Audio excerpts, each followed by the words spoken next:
Chapter 10. Toomai of the Elephants. I will remember what I was, I am sick of rope and chain. I will remember my old strength and all my forest affairs. I will not sell my back to man for a bundle of sugar cane. I will go out to my own kind, and the woodfolk in their lairs. I will go out until the day, until the morning break. Out to the wind's untainted kiss, the water's clean caress, I will forget my ankle ring and snap my picket stake.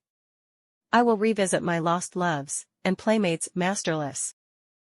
Kala Nag, which means black snake, had served the Indian government in every way that an elephant could serve it for 47 years, and as he was fully 20 years old when he was caught, that makes him nearly 70, a ripe age for an elephant. He remembered pushing, with a big leather pad on his forehead, at a gun stuck in deep mud, and that was before the Afghan War of 1842, and he had not then come to his full strength. His mother Radha Pyari, Radha the darling, who had been caught in the same drive with Kala Nag, told him, before his little milk tusks had dropped out, that elephants who were afraid always got hurt. Kala Nag knew that advice was good. For the first time that he saw a shell burst, he backed, screaming, into a stand of piled rifles, and the bayonets pricked him in all his softest places. So, before he was 25, he gave up being afraid, and so he was the best loved and the best looked after elephant in the service of the government of India. He had carried tents, 1,200 pounds weight of tents, on the march in Upper India. He had been hoisted into a ship at the end of a steam crane and taken for days across the water, and made to carry a mortar on his back in a strange and rocky country very far from India, and had seen the Emperor Theodore lying dead in Magdala, and had come back again in the steamer entitled, so the soldiers said, to the Abyssinian war medal. He had seen his fellow elephants die of cold and epilepsy and starvation and sunstroke up at a place called Ali Masjid 10 years later, and afterward he had been sent down thousands of miles south to haul and pile big box of teak in the timber yards at Moulmein. There he had half killed an insubordinate young elephant who was shirking his fair share of work. After that he was taken off timber hauling, and employed, with a few score other elephants who were trained to the business, in helping to catch wild elephants among the Garo hills. Elephants are very strictly preserved by the Indian government. There is one whole department which does nothing else but hunt them and catch them and break them in, and send them up and down the country as they are needed for work. Kala Nag stood 10 fair feet at the shoulders, and his tusks had been cut off short at 5 feet, and bound round the ends, to prevent them splitting, with bands of copper, but he could do more with those stumps than any untrained elephant could do with the real sharpened ones. When, after weeks and weeks of cautious driving of scattered elephants across the hills, the 40 or 50 wild monsters were driven into the last stockade, and the big drop gate, made of tree trunks lashed together, jarred down behind them, Kala Nag, at the word of command, would go into that flaring, trumpeting pandemonium, generally at night, when the flicker of the torches made it difficult to judge distances, and, picking out the biggest and wildest tusker of the mob, would hammer him and hustle him into quiet while the men on the backs of the other elephants roped and tied the smaller ones. There was nothing in the way of fighting that Kala Nag, the old wise black snake, did not know, for he had stood up more than once in his time to the charge of the wounded tiger, and, curling up his soft trunk to be out of harm's way, had knocked the springing brute sideways in midair with a quick sickle cut of his head, that he had invented all by himself, had knocked him over, and kneeled upon him with his huge knees, till the life went out with a gasp and a howl, and there was only a fluffy striped thing on the ground for Kala Nag to pull by the tail. Yes, said Big Toomai, his driver, the son of Black Toomai, who had taken him to Abyssinia, and grandson of Toomai of the elephants who had seen him caught. There is nothing that the black snake fears except me. He has seen 3 generations of us feed him and groom him, and he will live to see 4. He is afraid of me also, said little Toomai, standing up to his full height of 4 feet, with only one rag upon him.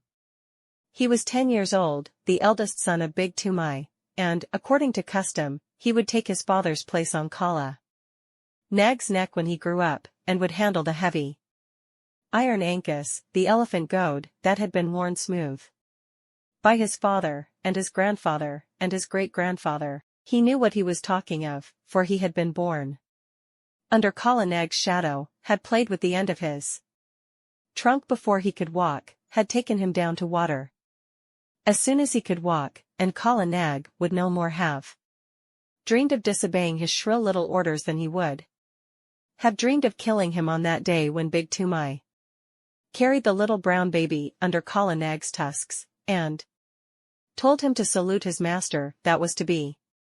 Yes, said little Toomai, he is afraid of me, and he took long strides up to Kala Nag, called him a fat old pig, and made him lift up his feet one after the other. Wah, said little Toomai, thou art a big elephant, and he wagged his fluffy head, quoting his father. The government may pay for elephants, but they belong to us mahouts. When thou art old, Kala Nag, there will come some rich Raja, and he will buy thee from the government, on account of thy size and thy manners, and then thou wilt have nothing to do but to carry gold earrings in thy ears, and a gold howdah on thy back, and a red cloth covered with gold on thy sides, and walk at the head of the processions of the king. Then I shall sit on thy neck, O Kala Nag, with a silver ankus, and men will run before us with golden sticks, crying, room for the king's elephant. That will be good, Kala Nag, but not so good as this hunting in the jungles. Said Big Toomai. Thou art a boy, and as wild as a buffalo calf. This running up and down among the hills is not the best government service. I am getting old, and I do not love wild elephants. Give me brick elephant lines, 1 stall to each elephant, and big stumps to tie them to safely, and flat, broad roads to exercise upon, instead of this come and go camping. Aha, the Kanpur barracks were good. There was a bazaar close by, and only 3 hours' work a day. Little Toomai remembered the Kanpur elephant lines and said nothing. He very much preferred the camp life, and hated those broad, flat roads, with the daily grubbing for grass in the forage reserve, and the long hours when there was nothing to do, except to watch Kala Nag fidgeting in his pickets. What little Toomai liked, was to scramble up bridle paths that only an elephant could take, the dip into the valley below, the glimpses of the wild elephants browsing miles away, the rush of the frightened pig and peacock under Kala Nag's feet, the blinding warm rains, when all the hills and valleys smoked, the beautiful misty mornings, when nobody knew where they would camp that night, the steady, cautious drive of the wild elephants, and the mad rush and blaze and hullabaloo of the last night's drive, when the elephants poured into the stockade like boulders in a landslide, found that they could not get out, and flung themselves at the heavy posts only to be driven back by yells and flaring torches and volleys of blank cartridge. Even a little boy could be of use there, and Toomai was as useful as 3 boys. He would get his torch and wave it, and yell with the best. But the really good time came when the driving out began, and the Keda, that is, the stockade, looked like a picture of the end of the world, and men had to make signs to one another, because they could not hear themselves speak. Then little Toomai would climb up to the top of one of the quivering stockade posts, his sun-bleached brown hair flying loose all over his shoulders, and he looking like a goblin in the torchlight. And as soon as there was a lull, you could hear his high-pitched yells of encouragement to Kala Nag, above the trumpeting and crashing, and snapping of ropes, and groans of the tethered elephants. Mail, Kala Nag. Go on, black snake. Dant. Do. Give him the tusk. Samalo. Samalo. Careful, careful. Maro. Mar. Hit him, hit him. Mind the post. R. R. Hi. Yai, kia, he would shout, and the big fight between Kala Nag and the wild elephant would sway to and fro across the Keda, and the old elephant catchers would wipe the sweat out of their eyes, and find time to nod to little Toomai wriggling with joy on the top of the posts.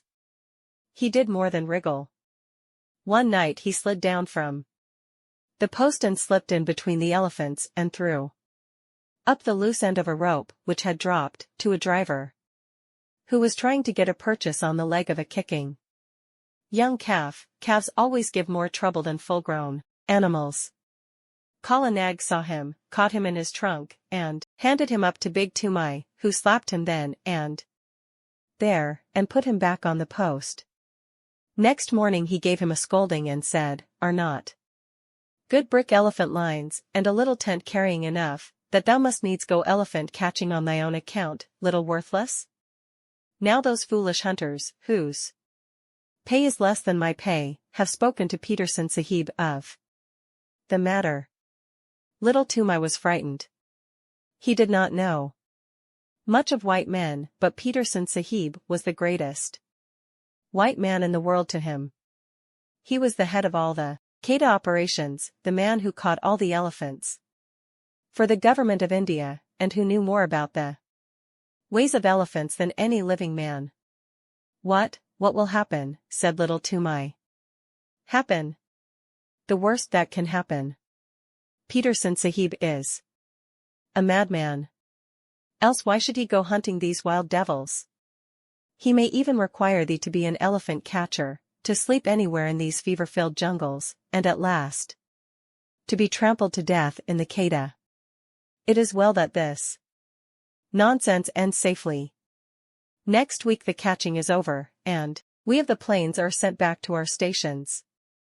Then we will march on smooth roads, and forget all this hunting. But, son, I am angry that thou shouldst meddle in the business. That belongs to these dirty Assamese jungle folk. Kala Nag will obey none but me, so I must go with him into the Keda, but he is only a fighting elephant, and he does not help to rope them. So I sit at my ease, as befits a mahout, not a mere hunter, a mahout, I say, and a man who gets a pension at the end of his service. Is the family of Toomai of the elephants to be trodden underfoot in the dirt of a Keda? Bad one. Wicked one. Worthless son. Go and wash Kala Nag and attend to his ears, and see that there are no thorns in his feet. Or else Peterson Sahib will surely catch thee and make thee a wild hunter, a follower of elephants. Foot tracks, a jungle bear. Bah! Shame! Go! Little Toomai went off without saying a word, but he told Kala Nag all his grievances while he was examining his feet. No matter, said little Toomai, turning up the fringe of Kala Nag's huge right ear. They have said my name too.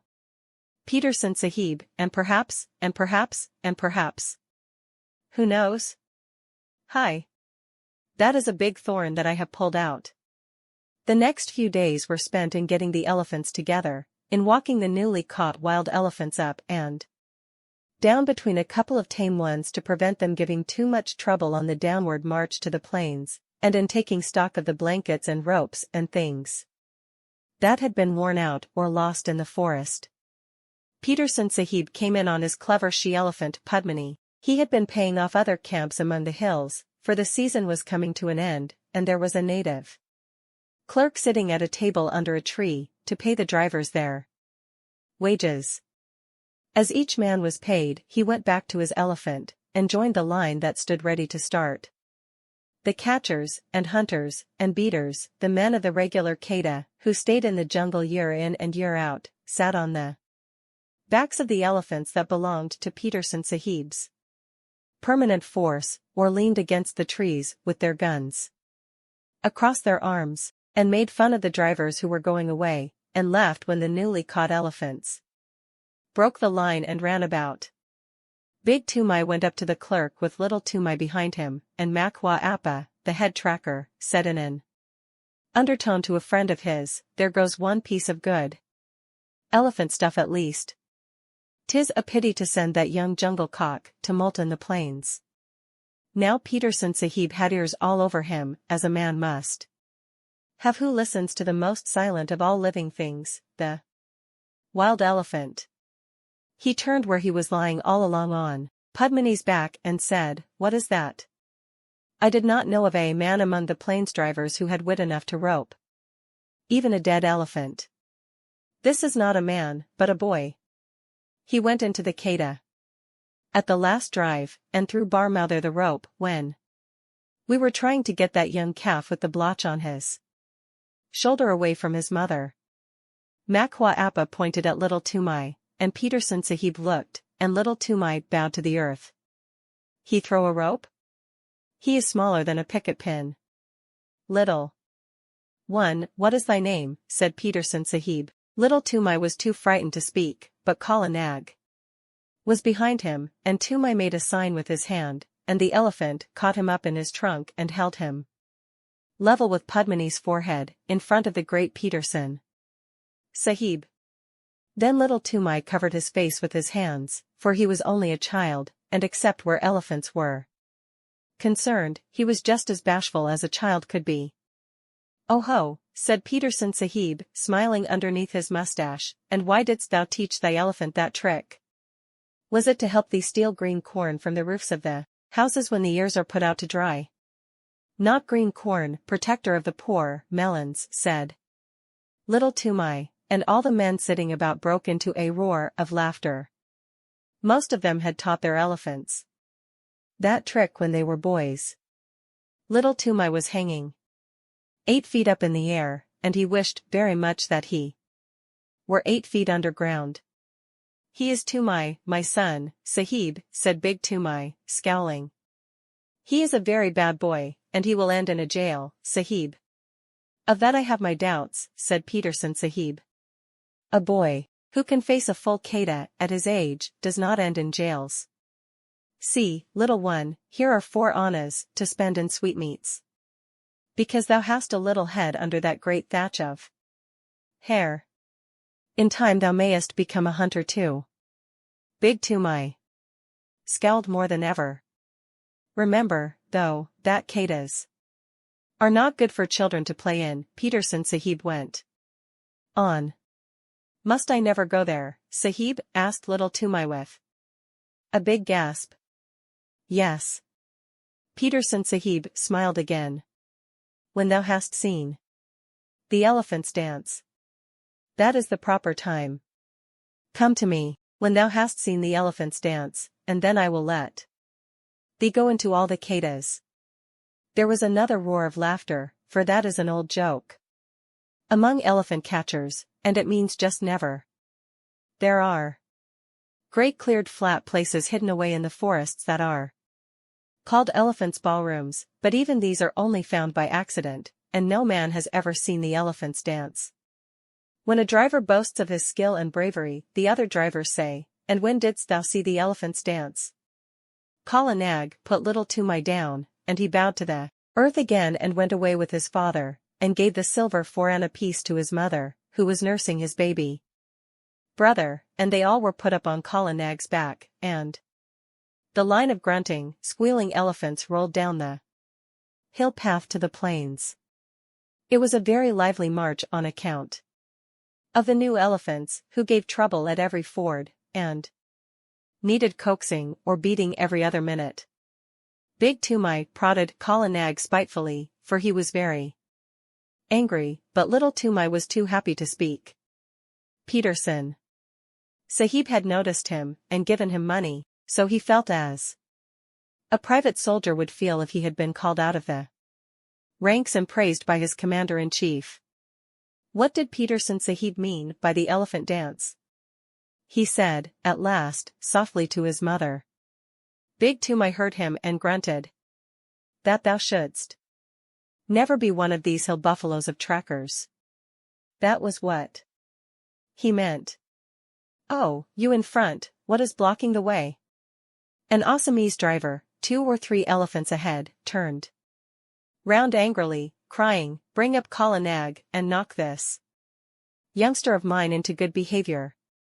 Why should Peterson Sahib have chosen me to go down with you donkeys of the rice fields? Lay your beast alongside, Toomai, and let him prod with his tusks. By all the gods of the hills, these new elephants are possessed, or else they can smell their companions in the jungle. Kala Nag hit the new elephant in the ribs and knocked the wind out of him, as Big Toomai said, we have swept the hills of wild elephants at the last catch. It is only your carelessness in driving. Must I keep order along the whole line? Hear him, said the other driver. We have swept the hills. Ho, ho.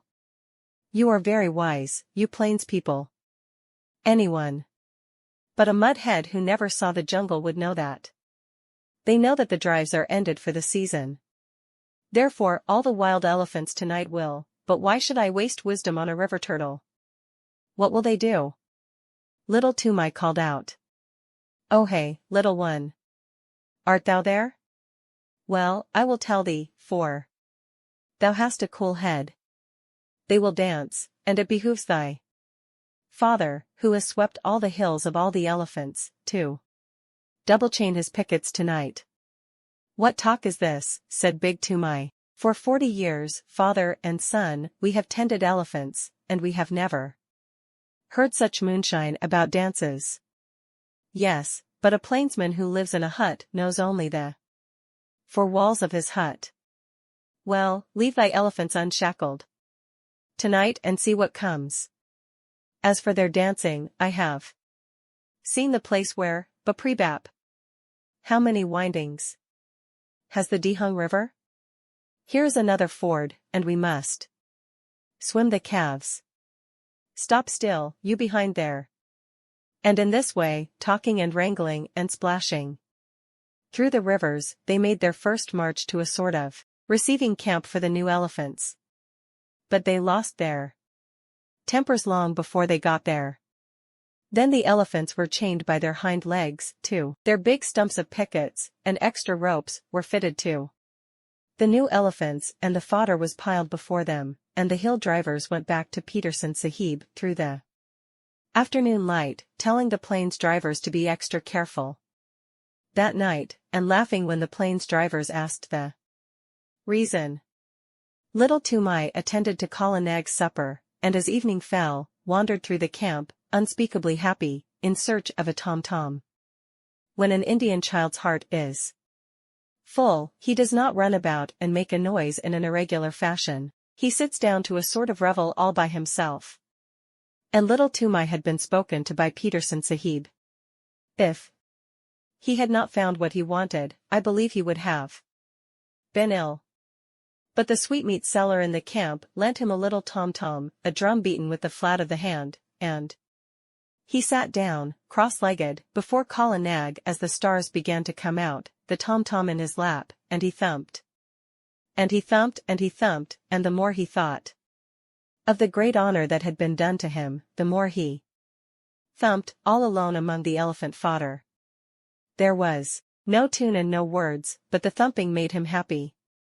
The new elephants strained at their ropes, and squealed and trumpeted from time to time, and he could hear his mother in the camp hut putting his small brother to sleep with an old song about the great god Shiv, who once told all the animals what they should eat. It is a very soothing lullaby, and the first verse says, Shiv, who poured the harvest and made the winds to blow, sitting at the doorways of a day of long ago, gave to each his portion, food and toil and fate, from the king upon the gadi to the beggar at the gate. All things made he, Shiva, the preserver. Mahadev.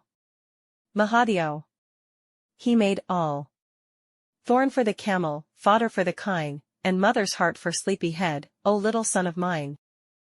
Little Toomai came in with a joyous tunk-a-tunk at the end of each verse, till he felt sleepy and stretched himself on the fodder at Kala Nag's side. At last the elephants began to lie down one after another as is their custom, till only Kala Nag at the right of the line was left standing up, and he rocked slowly from side to side, his ears put forward to listen to the night wind as it blew very slowly across the hills. The air was full of all the night noises that, taken together, make one big silence, the click of one bamboo stem against the other, the rustle of something alive in the undergrowth, the scratch and squawk of a half-waked bird. Birds are awake in the night much more often than we imagine, and the fall of water ever so far away. Little Toomai slept for some time, and when he waked it was brilliant moonlight, and Kala Nag was still standing up with his ears cocked. Little Toomai turned, rustling in the fodder, and watched the curve of his big back against half the stars in heaven, and while he watched he heard, so far away that it sounded no more than a pinhole of noise pricked through the stillness, the hoot-toot of a wild elephant. All the elephants in the lines jumped up as if they had been shot, and their grunts at last waked the sleeping mahouts, and they came out and drove in the picket pegs with big mallets, and tightened this rope and knotted that till all was quiet. One new elephant had nearly grubbed up his picket, and Big Toomai took off Kala Nag's leg chain and shackled that elephant forefoot to hind foot, but slipped a loop of grass string round Kala Nag's leg, and told him to remember that he was tied fast. He knew that he and his father and his grandfather had done the very same thing hundreds of times before. Kala Nag did not answer to the order by gurgling, as he usually did. He stood still, looking out across the moonlight, his head a little raised and his ears spread like fans, up to the great folds of the Garo hills. "Tend to him if he grows restless in the night," said Big Toomai to Little Toomai, and he went into the hut and slept. Little Toomai was just going to sleep, too, when he heard the core string snap with a little tang, and Kala Nag rolled out of his pickets as slowly and as silently as a cloud rolls out of the mouth of a valley. Little Toomai pattered after him, barefooted, down the road in the moonlight, calling under his breath, "Kala Nag! Kala Nag! Take me with you, oh Kala Nag!" The elephant turned, without a sound, took 3 strides back to the boy in the moonlight, put down his trunk, swung him up to his neck, and almost before Little Toomai had settled his knees, slipped into the forest. There was one blast of furious trumpeting from the lines, and then the silence shut down on everything, and Kala Nag began to move. Sometimes a tuft of high grass washed along his sides as a wave washes along the sides of a ship, and sometimes a cluster of wild pepper vines would scrape along his back, or a bamboo would creak where his shoulder touched it. But between those times he moved absolutely without any sound, drifting through the thick Garo forest as though it had been smoke. He was going uphill, but, though Little Toomai watched the stars and the rifts of the trees, he could not tell in what direction. Then Kala Nag reached the crest of the ascent and stopped for a minute, and Little Toomai could see the tops of the trees lying all speckled and furry under the moonlight for miles and miles, and the blue-white mist over the river in the hollow. Toomai leaned forward and looked, and he felt that the forest was awake below him, awake and alive and crowded. A big brown fruit-eating bat brushed past his ear, a porcupine's quills rattled in the thicket, and in the darkness, between the tree stems, he heard a hogbear digging hard in the moist warm earth, and snuffing as it digged. Then the branches closed over his head again, and Kala Nag began to go down into the valley, not quietly this time, but as a runaway gun goes down a steep bank, in one rush. The huge limbs moved as steadily as pistons, 8 feet to each stride, and the wrinkled skin of the elbow points rustled. The undergrowth on either side of him ripped with a noise like torn canvas, and the saplings that he heaved away right and left with his shoulders sprang back again and banged him on the flank, and great trails of creepers, all matted together, hung from his tusks as he threw his head from side to side and plowed out his pathway. Then little Toomai laid himself down close to the great neck lest a swinging bough should sweep him to the ground, and he wished that he were back in the lines again. The grass began to get squashy, and Kala Nag's feet sucked and squelched as he put them down, and the night mist at the bottom of the valley chilled little Toomai. There was a splash and a trample, and the rush of running water, and Kala Nag strode through the bed of a river, feeling his way at each step. Above the noise of the water, as it swirled round the elephant's legs, little Toomai could hear more splashing and some trumpeting both upstream and down, great grunts and angry snortings, and all the mist about him seemed to be full of rolling, wavy shadows. "Ai," he said, half aloud, his teeth chattering. "The elephant folk are out tonight. It is the dance, then." Kala Nag swashed out of the water, blew his trunk clear, and began another climb. But this time he was not alone, and he had not to make his path. That was made already, 6 feet wide, in front of him, where the bent jungle grass was trying to recover itself and stand up. Many elephants must have gone that way only a few minutes before. Little Toomai looked back, and behind him a great wild tusker with his little pig's eyes glowing like hot coals was just lifting himself out of the misty river. Then the trees closed up again, and they went on and up, with trumpetings and crashings, and the sound of breaking branches on every side of him. At last Kala Nag stood still between two tree trunks at the very top of the hill. They were part of a circle of trees that grew round an irregular space of some 3 or 4 acres, and in all that space, as little Toomai could see, the ground had been trampled down as hard as a brick floor. Some trees grew in the center of the clearing, but their bark was rubbed away, and the white wood beneath showed all shiny and polished in the patches of moonlight. There were creepers hanging from the upper branches, and the bells of the flowers of the creepers, great waxy white things like convolvuluses, hung down fast asleep. But within the limits of the clearing there was not a single blade of green, nothing but the trampled earth. The moonlight showed it all iron gray, except where some elephants stood upon it, and their shadows were inky black. Little Toomai looked, holding his breath, with his eyes starting out of his head, and as he looked, more and more elephants swung out into the open from between the tree trunks. Little Toomai could only count up to 10, and he counted again and again on his fingers till he lost count of the tens, and his head began to swim. Outside the clearing, he could hear them crashing in the undergrowth as they worked their way up the hillside, but as soon as they were within the circle of the tree trunks, they moved like ghosts. There were white-tusked wild males, with fallen leaves and nuts and twigs lying in the wrinkles of their necks and the folds of their ears, fat, slow-footed she-elephants, with restless, little pinky black calves only 3 or 4 feet high, running under their stomachs, young elephants with their tusks just beginning to show, and very proud of them, lanky, scraggy old maid elephants, with their hollow anxious faces, and trunks like rough bark, savage old bull elephants, scarred from shoulder to flank with great wheals and cuts of bygone fights, and the caked dirt of their solitary mud baths dropping from their shoulders, and there was one with a broken tusk and the marks of the full stroke, the terrible drawing scrape of a tiger's claws on his side. They were standing head to head, or walking to and fro across the ground in couples, or rocking and swaying all by themselves, scores and scores of elephants.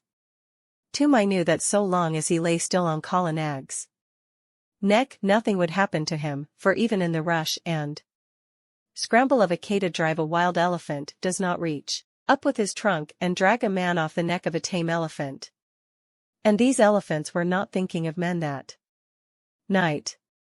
Once they started and put their ears forward when they heard the chinking of a leg iron in the forest, but it was Padmini, Peterson Sahib's pet elephant, her chain snapped.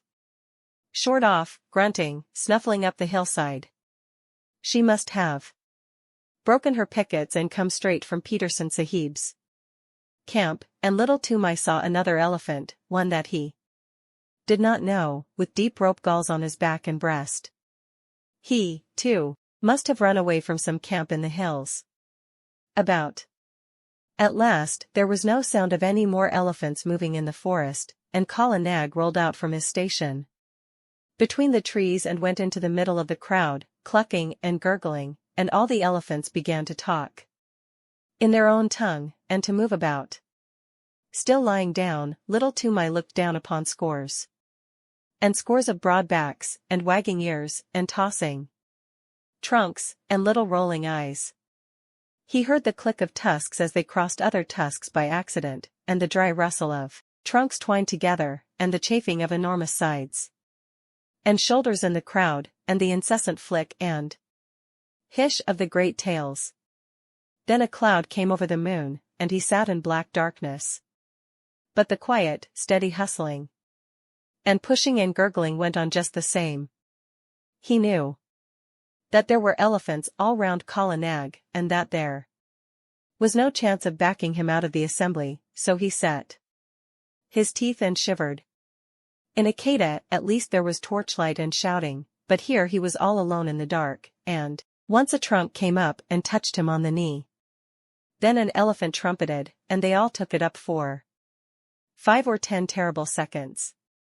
The dew from the trees above spattered down like rain on the unseen backs, and a dull booming noise began, not very loud at first, and little Toomai could not tell what it was.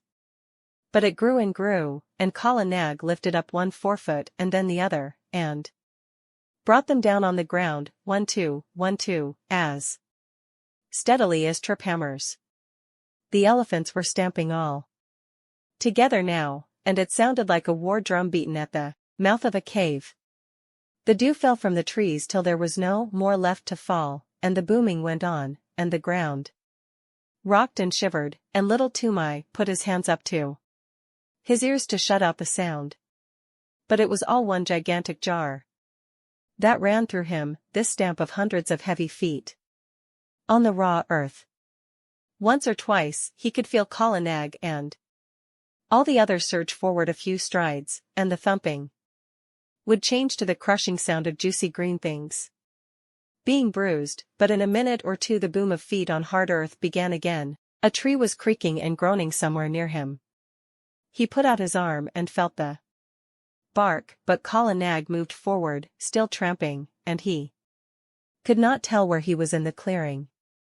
There was no sound from the elephants, except once, when 2 or 3 little calves squeaked together. Then he heard a thump and a shuffle, and the booming went on. It must have lasted fully 2 hours, and little Toomai ached in every nerve, but he knew by the smell of the night air that the dawn was coming. The morning broke in one sheet of pale yellow behind the green hills, and the booming stopped with the first ray, as though the light had been an order. Before little Toomai had got the ringing out of his head, before even he had shifted his position, there was not an elephant in sight except Kala Nag, Padmini, and the elephant with the rope galls, and there was neither sign nor rustle nor whisper down the hillsides to show where the others had gone. Little Toomai stared again and again. The clearing, as he remembered it, had grown in the night. More trees stood in the middle of it, but the undergrowth and the jungle grass at the sides had been rolled back. Little Toomai stared once more. Now he understood the trampling. The elephants had stamped out more room, had stamped the thick grass and juicy cane to trash, the trash into slivers, the slivers into tiny fibers, and the fibers into hard earth. Wah, said little Toomai, and his eyes were very heavy. Kala Nag, my lord, let us keep by Padmini and go to Peterson Sahib's camp, or I shall drop from thy neck. The third elephant watched the two go away, snorted, wheeled round, and took his own path. He may have belonged to some little native king's establishment, 50 or 60 or 100 miles away. 2 hours later, as Peterson Sahib was eating early breakfast, his elephants, who had been double-chained that night, began to trumpet, and Padmini, mired to the shoulders, with Kala Nag, very footsore, shambled into the camp. Little Toomai's face was grey and pinched, and his hair was full of leaves and drenched with dew, but he tried to salute Peterson Sahib, and cried faintly, "The dance, the elephant dance. I have seen it, and I die." As Kala Nag sat down, he slid off his neck in a dead faint.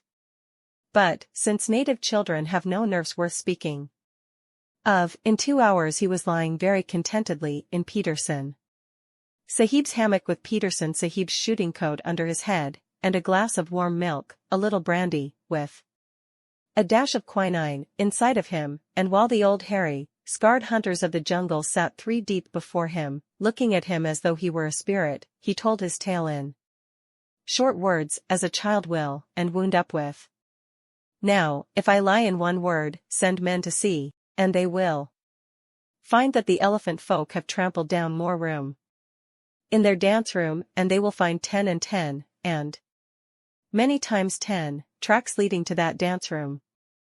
They made more room with their feet. I have seen it.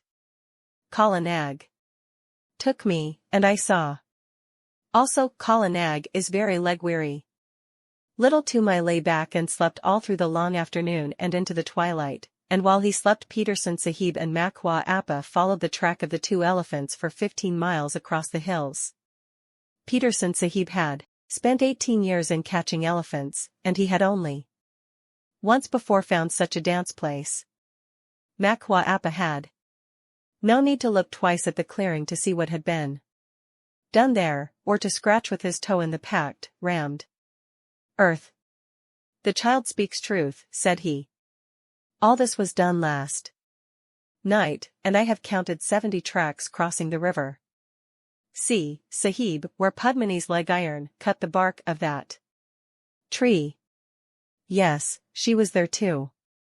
They looked at one another and up and down, and they wondered, for the ways of elephants are beyond the wit of any man, black or white, to fathom. 40 years and 5, said Makwa Appa, have I followed my lord, the elephant, but never have I heard that any child of man had seen what this child has seen. By all the gods of the hills, it is, what can we say, and he shook his head. When they got back to camp, it was time for the evening meal.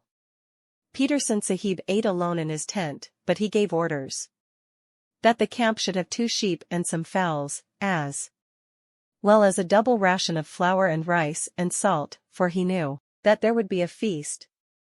Big Toomai had come up hotfoot from the camp in the plains to search for his son and his elephant, and now that he had found them he looked at them as though he were afraid of them both. And there was a feast by the blazing campfires in front of the lines of picketed elephants, and little Toomai was the hero of it all.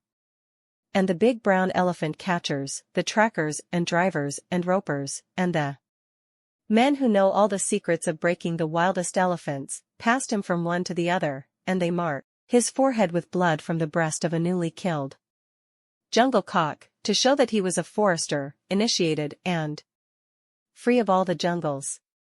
And at last, when the flames died down, and the red light of the logs made the elephants look as though they had been dipped in blood too, Makwa Appa, the head of all the drivers of all the Kedas, Makwa Appa, Peterson Sahib's other self, who had never seen a made road in 40 years. Makwa Appa, who was so great that he had no other name. Then Makwa Appa leaped to his feet, with little Toomai held high in the air above his head, and shouted, "Listen, my brothers. Listen, too, you my lords in the lines there, for I, Makwa Appa, am speaking. This little one shall no more be called little Toomai, but Toomai of the elephants, as his great-grandfather was called before him. What, never man He has seen through the long night, and the favor of the elephant folk and of the gods of the jungles is with him. He shall become a great tracker. He shall become greater than I, even I, Makwa Appa. He shall follow the new trail, and the stale trail, and the mixed trail, with a clear eye. He shall take no harm in the Keda when he runs under their bellies to rope the wild tuskers, and if he slips before the feet of the charging bull elephant, the bull elephant shall know who he is, and shall not crush him. Hey! My lords in the chains, he whirled up the line of pickets, here is the little one that has seen your dances in your hidden places, the sight that never man saw. Give him honor, my lords. Salam Karo, my children. Make your salute to Toomai of the elephants. Gunga Pershad, aha. Hira Guj, Birchi Guj, Qatar Guj, aha. Padmini, thou hast seen him at the dance, and thou too, Kala Nag, my pearl among elephants, aha. Together. To Toomai of the elephants. Barrow. And at that last wild yell, the whole line flung up their trunks till the tips touched their foreheads, and broke out into the full salute, the crashing trumpet peal that only the Viceroy of India hears, the Salamat of the Keda. But it was all for the sake of little Toomai, who had seen what never man had seen before, the dance of the elephants. At night and alone in the heart of the Garo hills,